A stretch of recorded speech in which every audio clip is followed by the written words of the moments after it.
ታሪኩ የሚጀምረው ናዝ የተባለች ሴት የፖሊስ አካዳሚ ምርቃቷን ስታከብር እያየን ነው። ናዝ በትምህርቷ በጣም ጎበዝ በመሆኗ ከክፍሏ አንደኛ ሆናን ያጠናቀቀችው። ስለዚህ የበላይ አለቃዋ ሳድላ በእሷ በጣም ኩራት ይሰማዋል። በምርቃቷ ምሽት ናዝ ከቤተሰቦቿ ጋር ራት ለመብላት ወደ አንድ ምግብ ቤት ትሄዳለች። እዚያም በድንገት አንድ አጠራጣሪ ሰው በህገ ወጥ መንገድ የተሞላ ቦርሳ ይዞ ትመለከተዋለች። ይሄኔ ናዝ ሙያዊ ግዴታዋ ስሜት ስለፈጠረባት እራቱን አቋርጣ በሚስጥር ትከተለዋለች። በመጨረሻም ሽጉጧን ደቅና ቦርሳውን እንዲያስረክብ ታዘዋለች። ሰውየው ስሙ ፓሚር እንደሆነና እሱም በሚስጥር የተሰማራ የፖሊስ መኮንን መሆኑን የወንጀለኞችን ቡድን ለመያዝ ፈልጎ ወንጀለኛ መስሎ እንደመጣ ይነግራታል። ናዝ ግን አላመነችው። ወዲያውኑ ፖሊስ ጠርታ እንዲይዙት ታደርጋለች። ፖሊስ ጣቢያ ሲደርሱ ግን ፓሚር በእውነትም ከፍተኛ የፖሊስ መኮንን መሆኑ ይረጋገጣል። ናዝ ስራውን ስላበላሸችበት ይቅርታ ብትጠይቀው ፓሚር በጣም ተናዶ ትቷት ይሄዳል። በማግስቱ አለቃ ሳድላ ፓሚርን ያገኘውና አንድ ትልቅ ተልዕኮ ይሰጠዋል። ተልዕኮ ታሪክ የተባለ አደገኛ የጦር መሳሪያ ነጋዴ መያዝ ነው። ታሪክ መሳሪያዎቹን በአሳ ሳጥኖች ውስጥ በመደበቅ ስለሚያዘዋውር ሰዎች ሁሉ የአሳ ነጋዴ ነው የሚመስላቸው። ይህንን ወንጀለኛ ለመያዝ የተነደፈው እቅድ ፓሚር ታሪክ በሚኖርበት የመኖሪያ ግቢ ውስጥ ለ3 ወራት መኖር እንዳለበት፣ በዚህ ሰዓት ከታሪክ ቤተሰብ ጋርም መቀራረብና አመኔታ ማግኘትም ይኖርበታል። ታሪክ ላላገቡ ሰዎች ቤቱን ስለማያከራይ ፓሚር ባለትዳር መስሎ ነው መቅረብ ያለበት። አለቃ ሳድላ ለፓሚር ሚስት እንድትሆን የመረጣት ፖሊስ ደግሞ ናዝ ናት። ፓሚር ይህንን ሲሰማ በጣም ይቆጣል። እሷ ገና ጀማሪ ናት፣ ስራዬን ታበላሽብኛለች በማለት አብሮ ለመስራት እምቢ ይላል። ናዝም ብትሆን ከፓሚር ጋር አብሮ መስራት አልፈለገችም። ሆኖም አለቃ ሳድላ ውሳኔውን ስለማይቀይር ተልዕኮውን እንዲቀበሉ ያደርጋቸዋል። ከዚህ በኋላ ናዝ ለቤተሰቦቿ ስለ ስራዋ መናገር ስለሌለባት አለቃ ሳድላ ወደ ቤቷ ሄዶ ለእናቷና ላጎቷ ናዝ ለ3 ወራት ለትምህርት ወደ ለንደን ትሄዳለች ብሎ ይዋሻል። በመጨረሻም አለቃ ሳድላ ስለ ታሪክ ቤተሰብ መረጃ ይሰጣቸዋል። ታሪክ ዋናው ኢላማና የጦር መሳሪያ ነጋዴው ሲሆን ነሂር ደግሞ የታሪክ ሚስት ነች። ኦማር የታሪክ ታናሹ ልጅ፣ ዘይነብ ደግሞ የታሪክ የመጀመሪያ ልጅ ከሌላ ሚስት የወለዳት ስትሆን እሷ በለንደን ነው የምትኖረው። ቱፋን የታሪክ ወንድም፣ አደም ደግሞ የታሪክ ቀኝ እጅና ታማኝ ጠባቂ፣ በዛ ላይ ደግሞ በጣም ተጠራጣሪ ነው። ከዚህ በኋላ ናዝና ፓሚር አዲስ የማንነት መታወቂያ ይሰጣቸዋል። ናዝ ላቭሊን፣ ፓሚር ደግሞ ያዝ በሚሉ ስሞች ይጠራሉ። ከዚህ በኋላ ታላት በተልዕኮ ጊዜ ሁሉ የሚረዳቸውና መረጃ የሚያቀብላቸው ሌላ የፖሊስ መኮንን ነበረ። ለታሪክ ቤተሰብ እውነተኛ ባልና ሚስት መስለው ለመታየት ታላት የሰርግ ልብስ ለብሰው ፎቶ እንዲነሱ ያደርጋቸዋል። እነዚህ ፎቶዎች በሚኖሩበት ቤት ውስጥ ተሰቅለው ጥርጣሬን እንዲቀንሱ ያደርጋል። ፓሚር እና ናዝ እርስ በርሳቸው ባይዋደዱም ለሀገር ደህንነት ሲሉ ደስተኛ ጥንዶች መስለው ለመታየት ይስማማሉ። ናዝና ፓሚር ወደ መኖሪያው ግቢ ሲገቡ ኖማን የተባለ ደላላ ያስጎበኛቸዋል። ቤቱ የታሪክ ንብረት ሲሆን ዋጋው በጣም ውድ ነው። ፓሚር ግን ምንም ሳይከራከር ይስማማል። ከቤት ሲወጡ አደም ያጋጥማቸዋል። አደም ገና ከማየቱ ስለጠረጠራቸው ማንነታቸውና ስራቸውን ይጠይቃቸዋል። ፓሚር የጭነት መርከብ ድርጅት እንዳለውና ናዝ ደግሞ የስነ ልቦና ሐኪም እንደሆነች ይነግሩታል። አደም ግን ጥርጣሬው ስላልቀነሰ ሆቴል ድረስ ይከተላቸዋል። ናዝና ፓሚር ይህንን ስለተረዱ ሆቴል ውስጥ እንደ ማንኛውም ጥንዶች በመሆን ተውኔቱን በሚገባ ይወጡታል። ወደ አዲሱ ቤታቸው ከገቡ በኋላ ፓሚር ለናዝ ክብር ሲል እሷ ፎቅ ላይ እንደተተኛ እሱ ደግሞ ምድር ቤት እንደሚተኛ ይነግራታል። ናዝ የውሸት የስነ ልቦና ሐኪም መሆኗ እንዳይታወቅባትና በታሪክ ቤተሰብ እንዳትያዝ ስለ ስነ ልቦና ትምህርት መጽሐፍ ማንበብና ራሷን ማዘጋጀት ትጀምራለች። ፓሚርም እንደ ልማዱ አትችይም እያለ ቢያሾፍባትም እሷ ግን ብልህ መሆኗንና በፍጥነት እንደምትማር ትነግረዋለች። በሌላ በኩል የታሪክ ሚስት ነሂር አዲስ ጎረቤት በማግኘቷ በጣም ደስተኛ ናት። ወዲያውኑም ወደ ናዝና ፓሚር ቤት በመሄድ ራሷን ታስተዋውቃለች። ዓላማዋም አዲሶቹ ጎረቤቶች ለራት ግብዣ መጥራት ነበረ። ይህም ለናዝና ለፓሚር ወደ ታሪክ ቤት ለመግባትና መረጃ ለማግኘት ትልቅ እድል ይፈጥርላቸዋል። ነሂር ናዝና ፓሚርን ለራት ግብዣ ስትጠራቸው ናዝ ወዲያውኑ ትስማማለች። ፓሚር ግን ወዲያውኑ መስማማት አልነበረብሽም፣ ጥርጣሬ እንዳይፈጠር ነገሮችን በዝግታ መውሰድ ነበረብን በማለት ይቆጣታል። ናዝ ግን ነሂር ቅን ስለመሰለቻት መቅረቡ ጠቃሚ እንደሆነ ታምናለች። ምሽት ላይ ወደ ታሪክ ቤትም ይሄዳሉ። ታሪክ በጣም ተጠራጣሪ በመሆኑ ስለ ግል ህይወታቸው ብዙ ጥያቄዎችን ያስጎደጉድባቸዋል። ባለቤቱ ነሂር ግን በእንግዶቹ በጣም ተደስታለች። ናዝና ፓሚር እራት ላይ ያሉ የታሪክ ቀኝ እጅ የሆነው አደም በሚስጥር ወደ ቤታቸው ይገባል። ቤቱን ሲፈትሽም አንድ ሽጉጥ ያለበት ሳጥን ያገኛል። አደም ወዲያውኑ ለታሪክ እነዚህ ሰዎች ፖሊሶች ናቸው የሚል መረጃ ይሰጠዋል። ናዝና ፓሚርም ወደ ቤታቸው ሲመለሱ አንድ ሰው ገብቶ እንደነበረ ይረዳሉ። ቤት ውስጥ ፈጽሞ መቅጃ ወይንም ካሜራ ተተክሎ እንደሆነ ቢፈትሹ ምንም አያገኙም። ሆኖም ሽጉጡ መታየቱን ሲያውቁ ናዝ ትሰጋለች። ፓሚር ግን ታሪክ ስለኛ ምርመራ ቢያደርግም የፖሊስነት ማስረጃችንን አያገኝም በማለት ያረጋጋታል። በማግስቱ ጠዋት ፓሚር ማን ቤታቸው እንደገባ ለማወቅ የጥበቃ ካሜራውን ሊፈትሽ ሲል አደምን ያገኘዋል። ፓሚር ምንም እንዳልተፈጠረ በማስመሰል ከአደም ጋር ሰላምታ ይለዋወጣል። ወደ ቤትም ሲመለስ ናዝ ቁርስ አዘጋጅታ ትጠብቀዋለች። የሚወደውን የምግብ አይነት ትጠይቀዋለች። ፓሚር ግን እኛ እውነተኛ ባልና ሚስት አይደለንም፣ ለምን በቤት ውስጥ እንዲህ በደግነት ትቀርብኛለሽ በማለት ፊቱን ያጠቁራል። ቢሆንም ግን ናዝ ያዘጋጀችለትን ምግብ ሲበላው በጣም ይጣፍጠዋል። ናዝም ከሩቅ ሆና ምግቡን ሲያጣጥም በማየቷ ደስ ይላታል። ታሪክ አሁንም ቢሆን አዲሶቹ ጎረቤቶቹን ይጠረጥራል። አደም ቤታቸው ውስጥ ሽጉጥ አግኝቶ ፖሊስ መሆን አለባቸው ሲላት ነሂር ትቆጣለች። ጎረቤቶቻችን በጣም ጨዋዎች ናቸው፣ በሰዎች ቤት መግባት ስህተት ነው በማለት ባለቤቷን ትከራከራለች። የታሂር ጥርጣሬ ቢኖርም ነሂር ለነሱ መከላከሏ ለናዝና ለፓሚር እንደ ሽፋን ሆኖላቸዋል። ከዚህ በኋላ ፓሚር ለተጨማሪ መመሪያና መረጃ የፖሊስ መኮንኑ ታላትን ለማግኘት ይሄዳል። ፓሚር ስለ ናዝ ባህሪ ለኃላፊው እያማረረ ናዝ በጣም ግልፍተኛና ተናጋሪ እንደሆነች ይነግረዋል። ኃላፊው ግን ናዝ ብልህ ፖሊስ እንደሆነችና በአጭር ጊዜ ውስጥ የነሂርን እምነት ማግኘቷ ለዚህ ትልቅ ማረጋገጫ እንደሆነ ይነግረዋል። በዚህ መሃል ናዝ ከነሂር ጋር በመኪና ውስጥ እያለች ታሂር ለነሂር በስልክ ስለ ጭነት ዕቃዎች መጓደል ሲነግራት በድብቅ ትሰማለች። ናዝም ወደ ቤት ስትመለስ ለፓሚር የሰማችውን መረጃ ትነግረዋለች። ፓሚርም ወደ ታሪክ ቀርበው መረጃ ለማግኘት እንዲመቻቸው በዚያ ምሽት ታሪክ በሚገኝበት ምግብ ቤት እራት ለመብላት እንዲዘጋጁ ይነግራታል። ምሽት ላይ ናዝ በጣም የሚያምር ቀሚስ ለብሳ ትመጣለች። ፓሚርም በውበቷ ቢገረምም ስሜቱን ላለማሳየት ይሞክራል። ምግብ ቤት ሲደርሱ ግን አንዳቸው ሌላኛውን ማየት ስለማይፈልጉ ዝም ይባባላሉ። በዙሪያቸው ያሉ ሰዎች ግን ግንኙነታቸው እንደቀዘቀዘ እንዳያስብ ፓሚር የባህሪ ትንተና ጨዋታ እንጫወት ይላታል። በጨዋታው መሃል እንዲህ ይላታል፣ አባትሽ ከሞተ በኋላ እናትሽን ለመጠበቅ ስትይ ፖሊስ እንደሆንሽ አውቃለሁ፣ ነገር ግን ለዚህ ስራ ብቁ አይደለሽም፣ ብታቆሙ ይሻላል ይላታል። ናዝም በዚህ ንግግር ተበሳይታ ትታ ወደ መጸዳጃ ቤት ትሄዳለች። በዚህ ጊዜ ታሪክ ከባለቤቱ ጋር ይመጣ ከፓሚር ጋር ይቀመጣል። ታሪክም ፓሚርን በማግስቱ አብረው ጫካ ውስጥ አደን እንዲያድኑ ይጋብዘዋል። በማግስቱ ፓሚርም ከታሪክ ጋር ለአደን ይሄዳል። እዚያም ታሪክ በስልክ ስለ አዲሱ የጭነት ማከፋፈያ ቦታና ሰዓት ሲያወራ በድብቅ ይሰማል። ናዝ ደግሞ ከነሂር ጋር ለገበያ ትሄዳለች። ይህኔ ነሂር ለናዝ እንድትለብሰው የሚያምር ቀሚስ በስጦታ ትገዛላታለች። ፓሚር ወደ ቤት ሲመለስ ለኃላፊው ደውሎ ስለ ጭነቱ ቦታና ሰዓት ይነግረዋል። ለናዝም ስራው በቀላሉ ሊጠናቀቅና ታሪክ ሊያዝ እንደሆነ ይነግራታል። ናዝም በጣም ትደሰታለች። ነገር ግን እነሱ የማያውቁት ነገር ቢኖር ታሪክ እነሱን ለመፈተን ፖሊስ መሆናቸውን ለማወቅ ወጥመድ እያዘጋጀ መሆኑን ነው። ምሽት ላይ የፖሊስ አዛዡ ሳድላ ለፓሚር እና ለናዝ ደውሎ ፖሊሶች የጭነቱን ቦታ እስኪይዙ ድረስ የታሪክን ትኩረት እንዲሰርቁ ያዛቸዋል። ፓሚር እና ናዝ ከታሪክና ከባለቤቱ ጋር ይቀመጣሉ። ታሪክ ግን ወጥመድ ማዘጋጀቱን የሚጠቁሙ ንግግሮች በተዘዋዋሪ መናገር ይጀምራል። በዚህ ጊዜ ናዝ ስጋት ስለገባት ፓሚርን ለብቻ አስወጥታ ታናግረዋለች። ናዝ ለፓሚር ታሪክ ወጥመድ እንዳዘጋጀላቸው ትነግረዋለች። ፓሚር ግን መጀመሪያ አላመናትም ነበረ። ናዝ በዚህ ጊዜ ብቻ እንዲያምናት ትማጸነዋለች። በመጨረሻም ፓሚር ለኃላፊ ማስጠንቀቂያ ይልካል።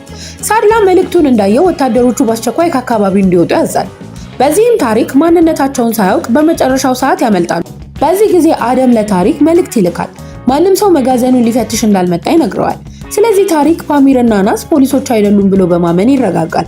በቤቱም በደስታ ተቀብሎ በድጋሚ እንዲጎበኙት ይጋብዛቸዋል። ናዝና ፓሚር ከታሪክ ቤት ሲወጡ ናዝ በድንገት አጎቷ ናሚቅን ታየዋለች። ናሚቅ በዚሁ የመኖሪያ ግቢ ውስጥ የጥበቃ ሰራተኛ ሆኖ ተቀጥሯል።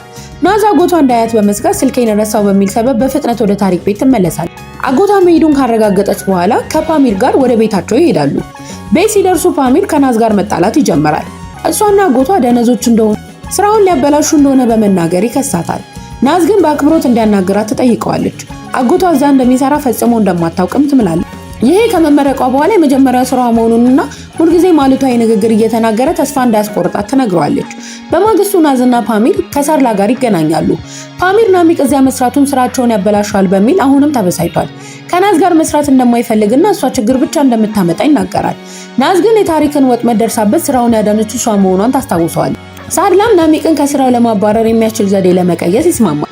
በሌላ በኩል ታሪክ ወንድሙ ቱፋን ከቤተሰቡ ውጭ ቀዲር ከተባለ ሰው ጋር ስራ መጀመሩን ያውቃል። ታሪክ ወደ ቀዲር ምግብ ቤት በመሄድ ከወንድሙ እንዲርቅ ያስጠነቅቀዋል። በመጨረሻም ታላት ናዝን ስለ ፓሚር ምን እንደምታስብ ይጠይቃታል። ናዝም እሱ በጣም ኩሩ፣ ምላሰኛና ነገረኛ ሰው ነው ብላ ትመልስለታል። ታላትም ሁሉም የፍቅር ታሪኮች የሚጀምሩት በጸብ ነው ቢላትም ናዝ ግን እንደሱ ካለ ሰው ጋር በፍጹም እንደማትገናኝ ተነግረዋለች። በሌላ በኩል ቱፋን ከከዲር ጋር ለመነጋገር ወደ ምግብ ቤቱ ይሄዳል። ነገር ግን ከዲር በወንድሙ ዛቻ ምክንያት በጣም ተቆጥቶ ነበረ። በዚህ መሃል ቀዲር ቱፋንን በጣም ይመታዋል። ይህኔ ቱፋንም ራሱን ስቶ ይወድቃል። ከዚህ በኋላ ፓሚርና ታላን ይህንን አይተው ቱፋንን ለማዳን ይወስናሉ። ማታ ላይ ፊታቸውን ተሸፍነው ወደ ምግብ ቤቱ በመሄድ ቀዲርን ይጋፈጡታል። ነገሮች ተበላሽተው ፓሚር ሊገደል ሲል ናዝ በድንገት ደርሳ ታድነዋለች። ናዝ ያለሷ እውቅና እንዲህ አይነት አደገኛ ሚስጥራዊ ተልዕኮ ውስጥ በመግባታቸው በጣም ትቆጣለች። ከዚህ በኋላ ቱፋንን በሆስፒታል ደጃፍ ላይ ጥለውት ይሄዳሉ። ፓሚር ናዝን ስላዳነችው ቢያመሰግናትም እሷ ግን ከጀርባዋ በሚሰራው ስራ አዝናለች። ታሪክ ወንድሙ ቱፋን መጎዳቱን ሰምቶ ሆስፒታል ይሄዳል። ነገር ግን ቱፋን ቀዲር እንዳጠቃው ቢረዳም ወንድሙ ቀዲርን እንዳይገለው በመፍራት ማን እንደመታው እንደማያውቅ ይናገራላታል። በሌላ በኩል ፓሚር ለናዝ ምግብ አብስሎ ያቀርብላታል። ናዝ በምግቡ ጣም ትገረማለች። ፓሚርም ናዝን የሚመለከትበት መንገድ ፍቅር እየጀመረ እንደሆነ ያሳያል። በሌላ በኩል ነሂር ቱፋን በደረሰበት ድንጋጤ ምክንያት የስነ ልቦና እርዳታ እንዲያገኝ ናዝን ትጠይቃታለች። ናዝም ትስማማለች። ከዚህ በኋላ ፓሚር ለናሚክ የእንቅልፍ መድኃኒት በምግብ ውስጥ ይጨምርበታል። በዚህ ምክንያት ናሚክ ስራ ላይ ተኝቶ ተገኝቶ ከስራው ይታገዳል። ታሪክ ግን ናሚክ የደከመው መስሎት ይራራለታል። ወደ ቤቱ ማስጠርቶት ይቅርታ ሊያደርግለት ይሞክራል። በሌላ በኩል ናዝና ፓሚር ከታሪክና ከባለቤቱ ጋር ቁርስ እየበሉ ያለ ናሚክ ድንገት ይመጣል። ናሚክ ናዝን ሲያይ ደንግጦ ለንደን አይደለሽም እንዴ ሊል ሲል ናዝ ሚስጥሯ እንዳይወጣ ሻይ በልብሱ ላይ በማፍሰስ ንግግሩን ታቋርጣለች። ወደ ወጥ ቤትም ወስዷ ሚስጥራዊ ተልእኮ ላይ መሆኗንና ዘመድ መሆናቸውን ለማንም እንዳይናገር ታስጠነቅቀዋለች። በዚህ መሃል የታሪክ ልጅ ዘይነብ ወደ ቱርክ መመለሷ በዜና ይናፈሳል። ዘይነብ ፍቅረኛዋ ሲያታልላት አግኝታ ስለመታችው ፖሊስ ይፈልጋታል።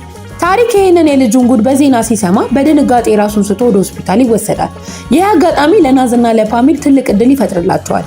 ቤተሰቡ በሙሉ ሆስፒታል በመሄዳቸው ትንሹ ዑመርን ብቻውን እንዳይሆን በሚል ሰበብ ወደ ቤቱ ይሄዳሉ። ዋናው ዓላማቸው ግን በታሪክ ቢሮ ውስጥ የድምጽ መቅጃ መደበቅ ነበረ። ከዚህ በኋላ ናዝ የዑመርን ትኩረት ስትሰርቅ ፓሚር በስኬት መቅጃውን ይተክላል። ዘይነብ ወደ አባቷ ቤት ስትመጣ የነሂርን አቀባበል በንቀት ውድቅ ታደርጋለች።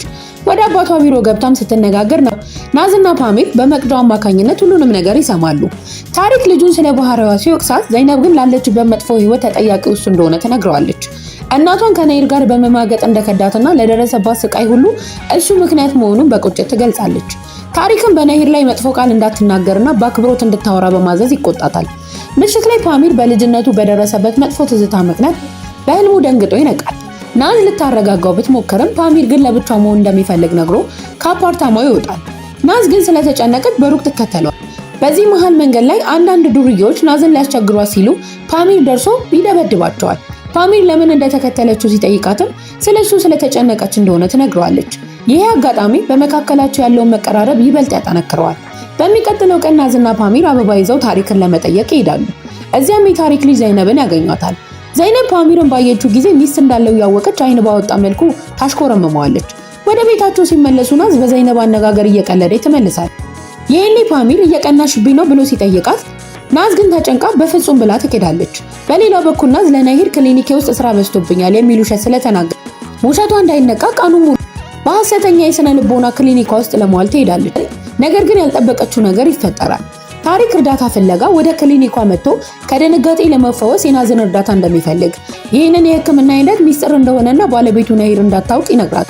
ታሪክም እንደወጣ ፓሚር ወደ ክሊኒኩ ይመጣል። ናዝ በድንጋጤና በጭንቀት ውስጥ ስለነበረች ፓሚርን ስታየው ሳታስበው ታቅፈዋለች። ወዲያውኑ ግን ያደረገችው ነገር ትክክል እንዳልሆነ ተረድታ በድንጋጤ ትርቃለች። ፓሚር ግን ሁኔታውን በፈገግታ አልፎታል። ከዚያም ከሱፐርማርኬት ብዙ ምግብ ይገዛል። ምክንያቱም ናዝ የፓርቲኪው ድግስ አዘጋጅታ ታሪክና ቤተሰቡን ለመጋበዝ መወሰኗን ትነግረዋለች። ዋናው ዓላማ ከታሪክ ቤተሰብ ጋር ይበልጥ በመቀራረብ የሚፈልጉትን መረጃ ለማግኘትና ወደ ዋናው ተልዕኮ ለመድረስ ነው። ናዝ ለታሪክ የምታደርገው የሕክምና ክፍለ ጊዜ ይበልጥ ውጤታማ ለማድረግ ማታ ላይ ስለ ስነ ልቦና የሚያወሩ ፊልሞችን ስትመለከት ታድራለች። ፓሚር ግን ፊልም ማየት እንደማይረዳት ነግሮ ቴሌቪዥኑን ያጠፋዋል። በምትኩም እሱ ራሱ እንደ ስነ ልቦና ታካሚ በመሆን እንዴት መናገርና መምከር እንዳለባት ልምምድ ያደርጋሉ።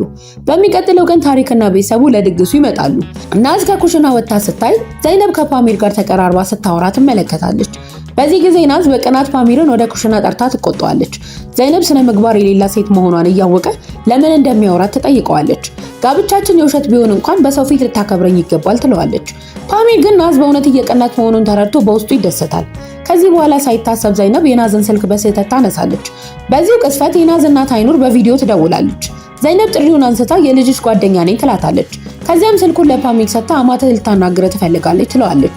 አይኑርን ልጇ ናዝ ለንደን እንዳለች ስታስብ በድንገት ድምጿን ሰምታና አማተ ተብላ ተጠርታ በጣም ትደነግጣለች። ፓሚር ሁኔታውን ለማስተካከል ሲል ሌላ ውሸት ይጨምራል። ልጅሽን በመጀመሪያ እይታ ስላፈቀርኳት በድብቅ ተጋባን ይላታል። ነገ ጠዋትም በመጀመሪያ አውሮፕላን መጥተው ሁኔታውን እንደሚያስረዷት ቃል ይገባላታል። አይኑር ግን በድንጋጤ ስልኩን ትዘጋዋለች። ናዝ ፓሚር ለእናቷ በነገረው ውሸት ተቆጥታ ይጣላሉ። ፓሚር ግን ሚስጥራዊ ተልዕኮ ላይ ስለሆኑ እውነቱን መናገር እንደማይችል ያስረዳታል።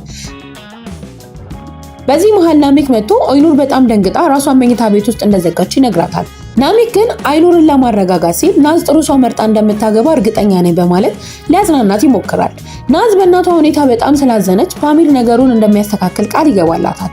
ማታ ላይ ፓሚር እናቷ ለምትጠይቀው ጥያቄ ዝግጁ እንዲሆን ስለማንነቷ፣ ስለምትወደውና ስለምትጠላው ነገር እንዲሁም ደግሞ ስለ ቤተሰቧ እንድታወራለት ይጠይቃታል። ናዝም ሁሉንም ዝርዝር መረጃ ትነግረዋለች። በሚቀጥለው ቀን ናዝና ፓሚር አይኑር ጋር ይሄዳሉ።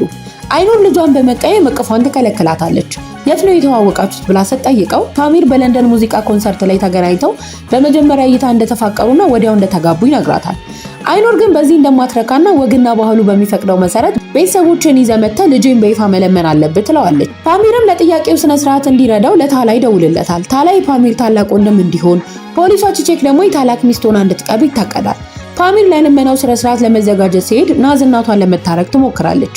እናቷም የልጅነት ፎቶቸውን ስትመለከት አግኝታ አብራት ትቀመጣለች። አይኑርም በጣም ስለምጨነቅልሽና ስለምወጥርሽ ነው ከጀርባ የተጋባሽው ብላ በሐዘን ትጠይቃታለች። አባትሽ በጊዜ ስለሞተ እናንተን ብቻዬን ለማሳደግ ስል ነው የምጠነቀቅላችሁ፣ የምመኘው ያንቺን ደስታ ብቻ ነው ስትል ናዝ ስሜቷ ተነክቶ እያለቀሰች እናቷን ታቅፋታለች። ከዚህ በኋላ ፓሚር ወደ ጥያቄው ስነ ስርዓት ሊሄድ ሲል ዘይነብ ደውላ ልታገኘው እንደምትፈልግ ትነግረዋለች።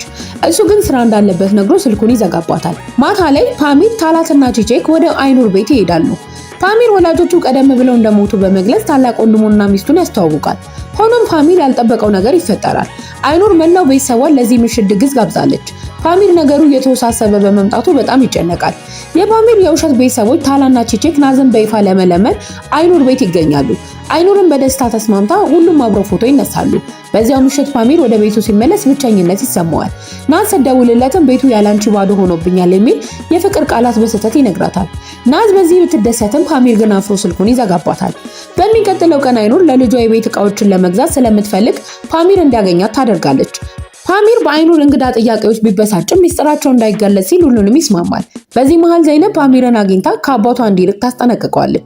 አባቷ አደገኛ ሰው እንደሆነና ስለሚወደው እንደምትፈራለት ትነግረዋለች። ፓሚር ግን ማስጠንቀቂያውን አይቀበልም። ከዚህ በኋላ ታሪክ ፓሚርን ለስራ ጉዳይ ቢሮ ይጠራዋል። ፓሚር ትልቅ የጭነት መኪናዊ ድርጅት ስላለው ታሪክ ህገወጥ እቃዎቹን እንዲያጓጉዝለት ስምምነት ያቀርብለታል። ነገር ግን በንግግሩ መሃል ፓሚር የቀረበው የድምጽ መቅጃ ወለል ላይ ወድቆ ያገኘዋል። ፓሚርም ምንም እንዳላወቀ በመምሰል ይሄ ምንድነው ብሎ ይጠይቀዋል። ታሪክ ጠላቶቹ ያስቀመጡት መቅጃ ነው በማለት ረዳቱ መቅጃው ማን እንደቀበረው እንዲያጣራ ያዘዋል። በሌላ በኩል ናዝና ቤተሰቧ በቤት ውስጥ የሂና ድግስ እያከበሩ እያለ የፓሚርና የናዝ አለቃ የሆነው ሳድላ በድንገት ቤት ውስጥ ይገኛል። ፓሚርና ናዝ አለቃቸውን ሲያዩ ይደነግጣሉ። ይሄኔ ሳድላ ሁለቱንም ወደ በረንዳ ወስዶ ተልኳችሁን ትታችሁ እንዴት ትጨፍራላችሁ በማለት ይጮህባቸዋል። ናዝ ግን እናቷን ለማሳመንና ሚስጥሩን ለመጠበቅ የግድ ይሄንን ማድረግ እንዳለባቸው ትነግረዋለች። ፓሚርም የታሪክን እቃዎች በራሱ የጭነት መኪናዎች ለማጓጓዝ መስማማቱንም ይነግረዋል። ይሄኔ ታሪክን እጅ ከፍንጅ ለመያዝ ትልቅ እድል መሆኑን ሳድላ ስለተረዳ በሚቀጥለው ቀን ጠዋት ለዝርዝር መመሪያ እንዲገናኙ ያዛቸዋል። በዚያ ምሽት ፓሚር ስለ ናዝ እናት ሁኔታ እያሰበ ተጨንቆ አየር ለመቀበል ወደ ውጭ ይወጣል። ናዝም በጣም ስለተጨነቀች ስለ ሁኔታው ታላትን ስትጠይቀው ታላት ግን ፓሚር ሕፃን አይደለም፣ ሲጨንቀው አየር ለመቀበል መውጣቱ የተለመደ ነው በማለት ያረጋጋታል። ናዝ ግን ፓሚር እስኪመለስ ድረስ ሌሊቱን ሙሉ ሳትተኛ ትጠብቀዋለች። በሚቀጥለው ቀን ናዝ በሐሰተኛ ክሊኒካ ውስጥ ከታሪክ ጋር የሕክምና ቆይታ ታደርጋለች። በዚህ መሃል ታሪክ ስለ ጭካኔ የተሞላ የልጅነት ጊዜ ያወራላታል። ሰዎች ኋላ ቀር ብለው እንደሚጠሩትና ለምን ከቤተሰብ ውጪ ማንንም እንደማያምን ይነግራታል። አሁን ግን ናዝና ፓሚር ወደ ቤቱ ስለገቡ እንደ ቤተሰብ እንደማያቸውና ማመን እንደጀመራቸው ይገልጽላታል። ከዚህ በኋላ ታሪክና አደም ወደ ፓሚር ቢሮ በመሄድ ስለ ስራው ይወያያሉ። ታሪክ ጥብቅ የሆኑ ቅድመ ሁኔታዎችን ያስቀምጣል። ጭነቱን የሚጭኑት የሱ ታማኝ ሰራተኞች ብቻ መሆን አለባቸው። በጭነቱ መኪና ላይ ያሉት ሁሉም የጂፒኤስ መቆጣጠሪያዎች መጥፋት አለባቸው ይለዋል። ፓሚርም መኪናዎቹን መከታተል ስለማይችል ቢጨነቅም የታሪክን እምነት ላለማጣት ሲል በሁኔታው ይስማማል። በሌላ በኩል ታላት ጭነቱ ምን እንደሆነ ለማወቅ ወደ መጋዘኑ በድብቅ ገብቶ ሲሰልል አደም በድንገት ከጀርባው ደርሶ ይዘዋል። ማነህ? እዚህ ምን ትሰራለህ? ብሎ ሲጠይቀው ፓሚር በሰዓቱ ደርሶ ታላቅ ወንድሜና የመጋዘኑ ባለቤት ነው በማለት ያተርፈዋል። በመጨረሻም ታሪክ ሁሉንም ለምሳ ይጋብዛቸዋል። በጉዞ ላይ ያሉ ፓሚር ወደ ናዝ ደውሎ ወደ መጋዘኑ ሄዳ በጭነቱ መኪናዎች ውስጥ ያለውን ዕቃ እንድታጣራ ይጠይቃታል። ናዝም ወደ አንዱ የጭነት መኪና ውስጥ ገብታ ስትመረምር በድንገት የመኪናው በር ይዘጋባታል። መኪናው የቅዝቃዜ መኪና በመሆኑ ናዝ በጣም ትደነግጣለች። ወዲያውኑም ለፓሚር ደውላ ያለችበትን ቦታ ሎኬሽን ትልካለች። ፓሚርም በመኪናው እየተከተለ መኪናው ሲቆም በሩን ከፍቶ ናዝን ያድናታል። በጣም በርዷ ስለነበረ ጃኬቱን ያለብሳታል። ወደ ቤት ሲመለሱ ናዝ በድካም ምክንያት እንቅልፍ ይወስዳታል።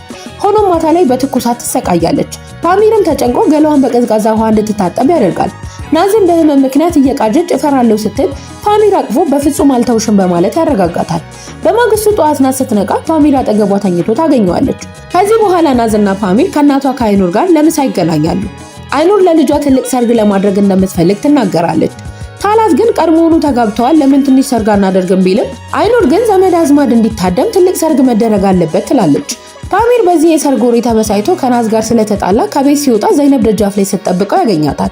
ሁለቱ ሲያወሩ ናዝ በሩቅ ሆና ትመለከታለች። በቅናት የተቃጠለችው ናዝም ወደ ፓሚር ጋር በመሄድ ያለምንም ቅድመ ሁኔታ በጣም የፍቅር ስሜት ባለው መንገድ ትቀርበዋለች። ይህንን ያደረገችው ዘይነብን ለማስቀናት ነው። ወደ ቤት ሲገቡ ፓሚር ለምን እንዲዳደረገች ሲጠይቃት ናዝ በድንጋጤና በመሸማቀቅ ለማድረግ ተገድጄ ነው በማለት ምክንያቷን ለማስረዳት ትሞክራለች። ናዝ ፓሚርን የሳመችው ባሏን በልጁ በዘይነብ እንደጠረጠረችው ለማስመሰል እንደሆነ ትነግረዋለች። ፓሚር ግን በእውነት ቀንተሽብኝ ነው ብሎ ሲጠይቃት ናዝ ምንም አይነት ስሜት እንደሌላት ትክዳለች። ፓሚር ግን ናዝ እየዋሸች እንደሆነ ይገባዋል። ፓሚር ዘይነብ አባቷን እንደማትወደውና የታሪክን ህገወጥ ስራዎች ለማጋለጥ እሷን መጠቀም እንደሚችሉ ለናዝ ያስረዳታል። ናዝም በሚቀጥለው ግን ከዘይነብ ጋር ሻይ እየጠጣች የቀድሞ ቅዝቃዜዋን በመተው የለንደን ህይወታቸውን እያነሳች ጓደኛ ለመሆን ትሞክራለች። ዘይነብ በናዝ ድንገተኛ ደግነት ብትገረምም ጥርጣሬዋን ትታ ትቀርባታለች። በሌላ በኩል አይኑር የልጇን ቤት ማየት እንደምትፈልግ ስትናገር ናዝ ትጨነቃለች። ታላትና ቺቼክ ተከራይተው የሚያዘጋጁት ቤት ፍለጋ ይሄዳሉ። በመጨረሻም አንድ ቤት አግኝተው ናዝ፣ ፓሚርና ታላትና ቺቼክ ቤቱን ያጸዳሉ። ናዝም በቪዲዮ ጥሪ ለእናቷ ቤቱን ታሳየታለች። አይኑርም በቤቱ ተደስታ በሚቀጥለው ቀን ስለ ሰርጉ ዝርዝር ሁኔታ ለመነጋገር ትጠራቸዋለች። ከዚህ በኋላ ናዝ መረጃ ለማግኘት ዘይነብን ለራት ብትጋብዛትም ዘይነብ ግን ሌሊቱ ሙሉ ስለ ለንደን ጀብዷ ስታወራ በማደሯ ናዝ ምንም አይነት ጠቃሚ መረጃ ስለ ታሪክ ሳታገኝ ትቀራለች። ከዚህ በኋላ ቱፋን ወንድሙ ታሪክ ከሱ ይልቅ ፓሚርን ማመኑንና እንደ ወንድሙ ማየቱ በጣም ስላስቀናው ቱፋን ወደ ፓሚር ቢሮ ሄዶ ከወንድሙ እንዲርቅ ይዝትበታል። ታሪክ ይህንን ሲሰማ በቱፋን ላይ በጣም ይቆጣል። ታሪክ ለፓሚር ያለውን አክብሮትና እምነት በማሳየት ቱፋንን ይቆጣዋል። ታሪክ ወንድሙ ቱፋን ወደ ፓሚር ሄዶ ይቅርታ እንዲጠይቅ ቢያዘውም ቱፋን ግን እምቢ በማለት ጥሎት ይወጣል። ቱፋን ወንድሙ ታሪክ የገዛ ወንድሙን ረስቶ ፓሚርን ወንድሜ እያለ መጥራቱና ከሱ በላይ ማመኑ በጣም እንደጎዳው ይናገራል። ይሄ ሁኔታ ለወደፊቱ ትልቅ ችግር እንደሚፈጠር ያስታውቃል። በሌላ በኩል ናዝና ፓሚር ሰርጉ በሚደረግበት ቦታ ተገኝተው እናቷ አይኑር 200 የሚጠጉ ዘመዶቿን መጋበዟን ሲሰሙ ይደነግጣሉ። በዛ ምሽት ፓሚር ዘይነብ መንገድ ላይ ስታለቅስ አግኝቷት በመኪናው ሊያደርሳት ይሞክራል። ዘይነብ መኪና ውስጥ የናዝና የፓሚርን የሰርግ ግብዣ ካርድ ስታይ እነዚህ ሰዎች ትልቅ ሚስጥር አላቸው የሚል ጥርጣሬ ስላደረባት ሚስጥራቸውን በራሷ ለማወቅ ተወስናለች። በሰርጉ ቀን ናዝ በጣም የሚያምር የሰርግ ቀሚስ ለብሳ ስትወጣ ፓሚር በውበቷ ይደመማል። ናዝ በፌስ መልክ ለሁለተኛ ጊዜ የውሸት ሰርግ ካንተ ጋር ማድረጌ ማመን አቅቶኛል ስትለው ፓሚር ግን በቁም ነገር ሰርጋችን በዚህ ጊዜ እውነተኛ እንዲሆን ትፈልጊያለሽ በማለት ይጠይቃታል። ናዝም በድንጋጤ መልስ ሳትሰጠው ትቀራለች። ሰርጉ በጥሩ ሁኔታ እየቀጠለ ያለ ዘይነብ በድንገት ድግሱ ላይ ትገኛለች። በዚህ ሰዓት ነሂር ዘይነብ ለንደን ካለችበት ዩኒቨርሲቲ መባረሯን አውቃ ለአባቷ ለታሪክ ትነግረዋለች። ታሪክ በልጁ ላይ በጣም ተቆጥቶ በጥፊ ይመታታል። ከዚህ በኋላ ዘይነብ ከአይኑር ጋር ባደረገችው ንግግር ናዝ ፖሊስ መሆኗን ትረዳለች። ናዝና ፓሚር አባቷን ለመያዝ የመጡ ፖሊሶች መሆናቸውን ብትረዳም አባቷ ስለመታት በንዴት ቤቱን ጥላ ትወጣለች። ከሰርጉ በኋላ ፓሚርና ናዝ በዘይነብ ምክንያት ሚስጥራቸው ሊጋለጥ እንደሚችል በማሰብ ይጨነቃሉ። ፓሚር ሚስጥራቸውን ሳይታወቅ ተልእኮውን አቁመን እንውጣ የሚል ሐሳብ ቢያቀርብም ናዝ ግን እስከዚህ ድረስ ተጉዘን አለቃችን ሳላ አይምረንም በማለት ተልእኮውን ለመቀጠል ትወስናለች። ሆኖም ግን ዘይነብ ለፓሚር ደውላ ለአባቷ ምንም አይነት ሚስጥር እንዳልተናገረች ትገልጻለች። አባቷ ስላጠቃትና ስላዋረዳት እሱን ለመቀበል ስትል ናዝና ፓሚር አባቷን እንዲይዙት ለመርዳት ትወስናለች። ይሄኔ ታላትና ቺቼክ በዘይነብ ላይ እምነት ባይኖራቸውም ፓሚር ግን ሌላ አማራጭ ስለሌላቸው እሷን ለማመን ይገደዳል። በሌላ በኩል ታሪክ 4 የጭነት መኪናዎችን ወደ ሮማኒያ ዕቃ እንዲያጓጉዝለት ፓሚርን ያዘዋል። ፓሚርም ይህንን የታሪክ ህገወጥ ስራ ለመያዝ የመጨረሻው ድል መሆኑን ለታላት ያሳውቀዋል። በንጋታውም ፓሚር በጭነት መኪናው ላይ በሚስጥር ካሜራና የክትትል መሳሪያዎችን በመቅበር ጭነቱ የጦር መሳሪያ መሆኑን ያረጋግጣል። በዚህ ሰዓት ናዝ ስለ ፓሚር እውነተኛ ማንነት ለማወቅ ቺቼክን እርዳታ ጠይቃታለች። ወደ ሚስጥራዊ የፋይል ክፍልም ገብታ የፓሚርን ፋይል ስታነብ በጣም ትደነግጣለች። የፓሚር አባት ከሞተ በኋላ እናቱ ጥላው እንደሄደች ከዚያም በልጅነቱ በብቸኝነት በህፃናት ማሳደጊያ ውስጥ እንዳደገ ትረዳለች። ይህም ፓሚር ለምን ሁልጊዜ በራሱ እንደማይተማመንና ስሜቱን እንደሚደብቅ እንድትረዳ ያደርጋታል። በሌላ በኩል የፖሊስ ኃይሎች በድንገት መጋዘኑን በመውረድ ረዳቱ አደምን ይዙታል። ከዚያም ወደ ታሪክ ቤት በመሄድ ታሪክና ቤተሰቡን በቁጥጥር ስር ያውላሉ። ይሄኔ ናዝና ፓሚር ፖሊሶች መሆናቸውን ለታሪክ ይነግሩታል። ታሪክም በቁጭት ተሞልቶ ወደ ቤት ያስገብቼ ስላመንኳችሁ ተጸጽቻለሁ ይላቸዋል። ተልእኮው በስኬት ከተጠናቀቀ በኋላ ናዝ ስለ ፓሚር የልጅነት ታሪክ ማወቋን ትነግረዋለች። እናቱ ጥላው እንደሄደች ያሳለፈውን መከራ እንደተረዳች ስትገልጽለት በሁለቱም መካከል የነበረው የውሸት ግንኙነት ወደ ትልቅ እውነተኛ ስሜትና መተዛዘን ይቀየራል። ናዝ የፓሚርን ምስጢራዊ ፋይል ካነበበች በኋላ እናቱ በልጅነቱ ጥላው መሄዷና በብቸኝነት በህፃናት ማሳደጊያ ውስጥ ማደጉ ለቤተሰብ ጥላቻ እንዲኖረው እንዳደረገው ትረዳለች። ናዝም ሁሉም ቤተሰቦች እንደሱ ቤተሰብ መጥፎ አይደሉም በማለት ልታጽናናው ትሞክራለች። ተልዕኮ በመጠናቀቁ ናዝ ፓሚርን ለመጨረሻ ጊዜ የምታየው መስሏት በለቅሶ ትሰናበተዋለች። ፓሚር ግን ከእንግዲህ በኋላ ደጋግመው እንደሚገናኙ ቃል ይገባላታል። በዚያው ቅጽበት ፓሚር ለናዝ ያለውን ጥልቅ ፍቅር ይገልጽላታል። ይሄኔ ታሪኩ 5 ዓመት ያልፈዋል። በዚህ ጊዜ ውስጥ ናዝና ፓሚር በይፋ ተጋብተው እውነተኛ ትዳር መስርተው ቆንጆ ሴት ልጅ ወልደው በደስታና በፍቅር አብረው እየኖሩ መሆኑን እናያለን። እዚህ ጋር ታሪካችን ያበቃል። ውድ ቤተሰቦቼ እስከ ቪዲዮ ፍጻሜ ድረስ አብራችሁኝ ስለነበራችሁ አመሰግናለሁ። ስክሪፕቱን የጻፈችው ሜሪ ስትሆን በድምጽ ያቀረብኩላችሁ እኔ ድርሹ ነኝ። ኤዲቲንጉን ደግሞ ቡድናችን ሰርቶታል። ከተመቻችሁ ቻናሉን ሰብስክራይብ በማድረግና የደወል ምልክቷን በማብራት ቤተሰቡን ተቀላቀሉ።